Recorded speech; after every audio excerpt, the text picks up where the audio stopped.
D'accord, d'accord, d'accord. Il semble que Matthew McConaughey soit récemment allé sur le podcast de Joe Rogan et qu'ils aient parlé de la divulgation des ovnis. Honnêtement, la conversation était assez fascinante. Et étant moi-même texan, je suis un grand fan de Matthew McConaughey. Alors, regardons ce clip, voyons de quoi il parle.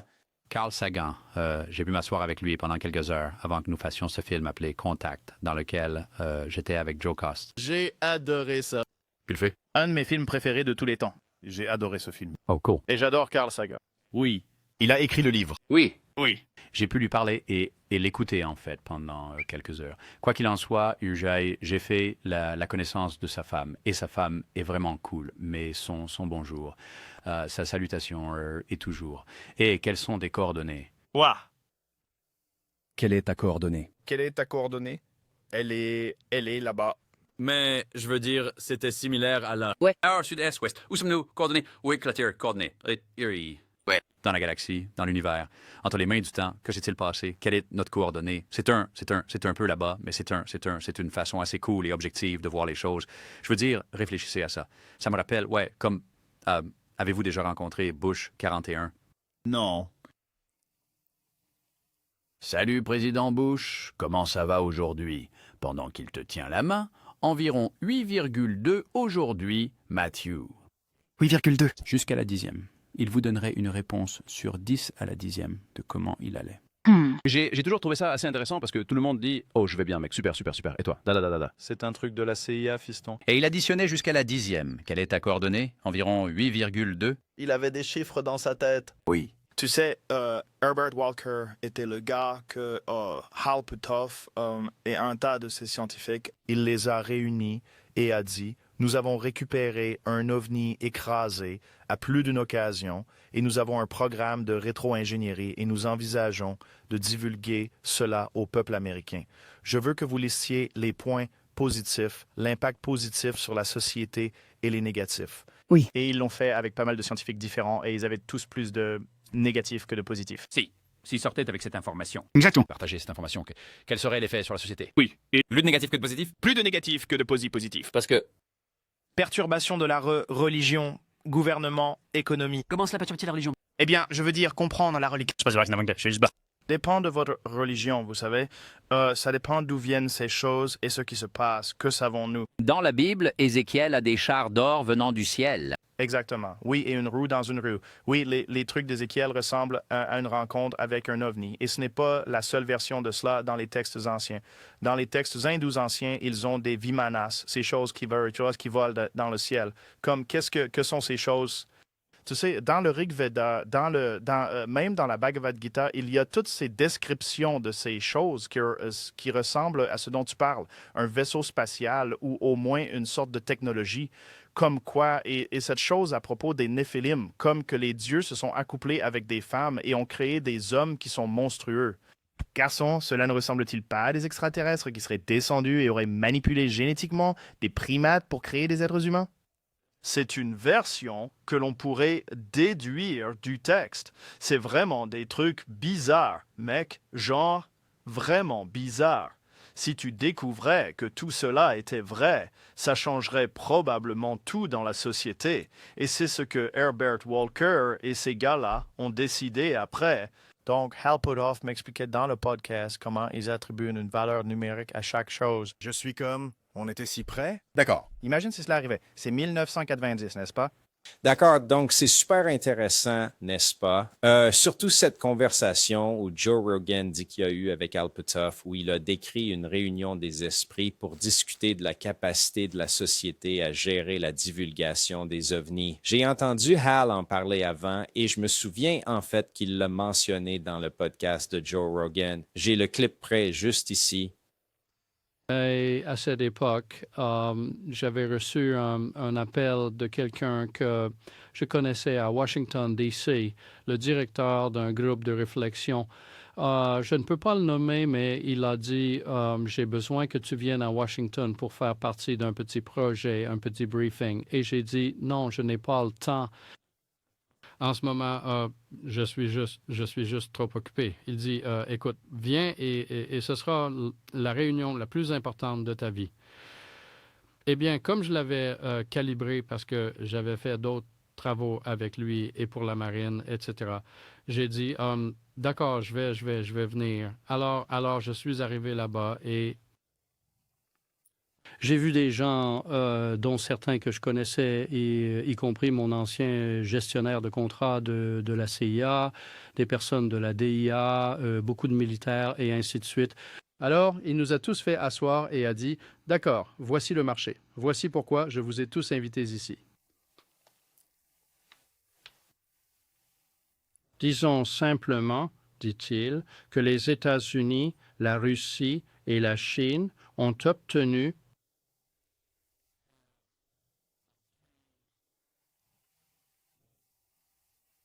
des engins extraterrestres qui se sont écrasés et nous avons la preuve de cela, des corps qui ne sont pas humains. Et donc, la question est, cela peut-il être divulgué au public? Quel effet cela aurait-il? Donc, moi et les autres personnes que j'ai découvert en leur parlant plus tard, nous avons pensé, oh, c'est cool. Je veux dire, peut-être que nous pouvons obtenir, vous savez, une sorte de divulgation ici. Et alors, il a dit, voici ce que nous allons faire. Nous allons établir une liste de ce qui serait affecté dans la culture avec ce type de divulgation. Et d'ailleurs, à ce stade, nous ne savions toujours pas est-ce qu'il dit que c'est vrai ou est-ce que c'est hypothétique ou... Eh bien, de toute façon... Alors, bref, faites une liste. Donc, nous avons élaboré une longue liste comme, je ne sais pas, 60 éléments, quelque chose comme ça. Vous dites, oh, eh bien, le marché boursier pourrait être affecté. Religion. Les religions pourraient être affectées, vous savez, peu importe. Gouvernement. Le gouvernement affecté. Les politiques seraient affectés. Vous savez, la politique serait certainement affectée. Et puis, pour chaque élément, nous devions lui attribuer un score de plus 9 à moins 9 pour déterminer l'intensité de l'effet et s'il est positif ou négatif. Alors, nous sommes divisés en groupes et notre groupe avait notre liste d'environ 8.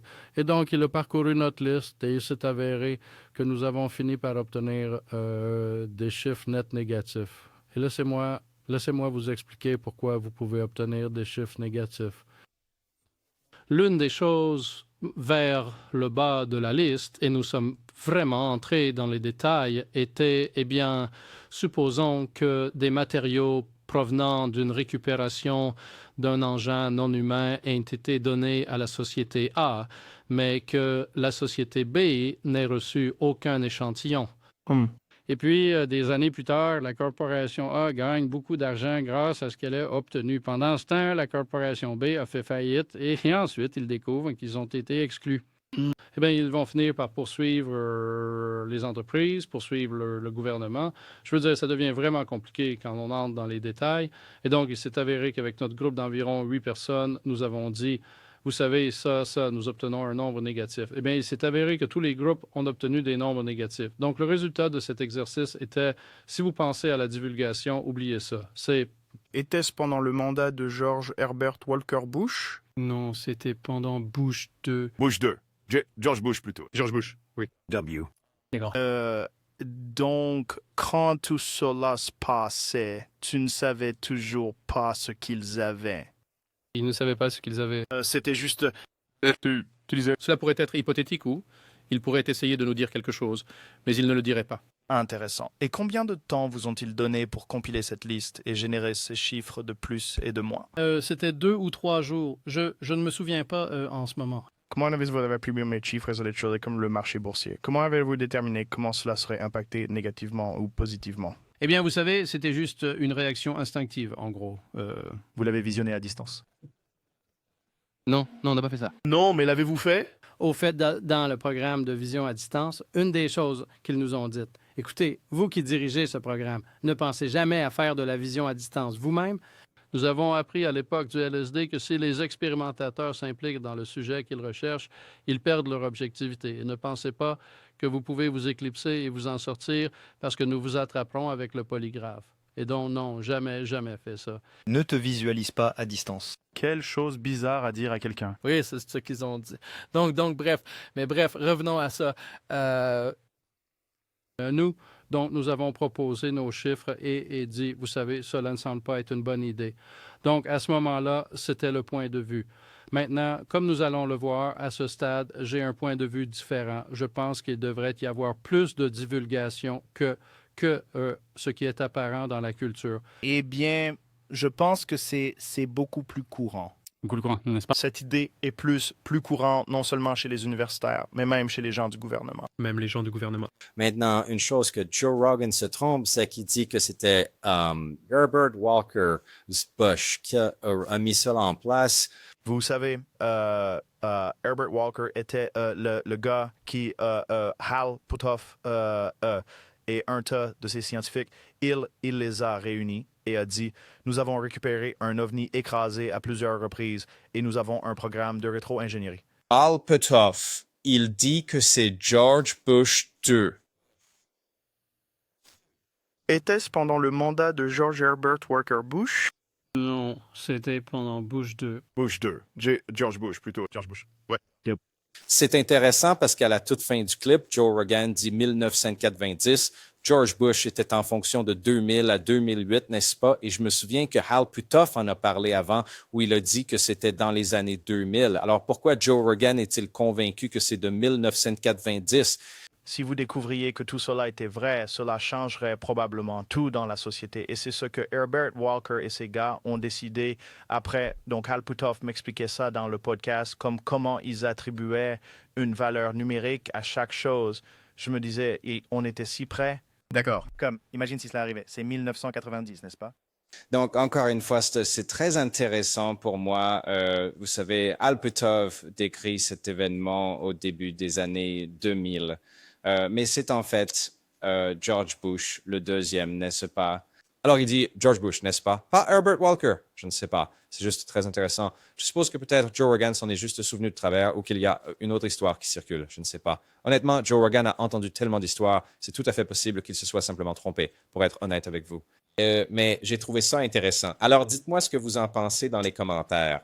Pensez-vous que nous pouvons gérer la divulgation? Vous savez, ça ressemble à une chose bizarre qu'ils ont un peu assemblée et c'est juste par, vous savez, notre instinct et... Mais je veux dire, ce n'est même pas une méthode si sophistiquée pour le faire. Et ils ont surtout parlé du composant aérospatial, n'est-ce pas? Rien à voir avec la religion ou, n'est-ce pas, la société, le marché boursier, n'est-ce pas? Et il n'a donné aucun chiffre, comme disait Joe Rogan, comme il n'a pas expliqué tout ça. Donc, je ne sais pas. Ça semble juste ridicule. Cela ressemblait à une réunion ridicule et à une chose à organiser. Et vous savez, il ne sait pas s'ils étaient hypothétiques. Si ont-ils des ovnis écrasés et des extraterrestres? Je veux dire quoi? De quoi parlons-nous? Vous savez, la Chine et la Russie, comme, je ne sais pas. De toute façon, divulgation, n'est-ce pas? Maintenant, il la veut. Alors, qu'est-ce qui a changé? C'est ce que Joe aurait dû demander. Eh bien, qu'est-ce qui a changé dans ces métriques pour vous maintenant? Est-ce que c'est toujours pareil? Pourquoi iriez-vous à l'encontre des chiffres, n'est-ce pas? Si les chiffres disaient que ce n'était pas une bonne idée avant, pourquoi iriez-vous à l'encontre des chiffres maintenant, à moins que quelque chose n'ait changé, n'est-ce pas, dans son esprit? Je ne sais pas. Juste lancer des idées, d'accord? Faites-moi savoir ce que vous en pensez ci-dessous. J'ai trouvé cela fascinant. C'était génial de voir Matthew McConaughey également intéressé par ce sujet et en parler et mentionner la roue d'Ézéchiel et tout ça. C'était cool. Oui, j'ai juste trouvé ça intéressant. Écoute, j'adore parler de ce sujet, c'est sûr, non? Il n'y a aucun doute là-dessus. Oui, c'est assez fascinant et nous pourrions être à l'aube de cette soi-disant divulgation, mais nous pourrions aussi ne pas l'être, n'est-ce pas? Et vous savez, ils font ces promesses depuis des décennies, n'est-ce pas? Et c'est toujours juste au coin de la rue. Alors, cela finira-t-il par arriver ou c'est vraiment juste au coin de la rue? Je suppose que nous devrons attendre à voir juste au coin de la rue. D'accord, les batteurs? On se voit à la prochaine. Rappelez-vous, chaque jour est un cadeau. Paix!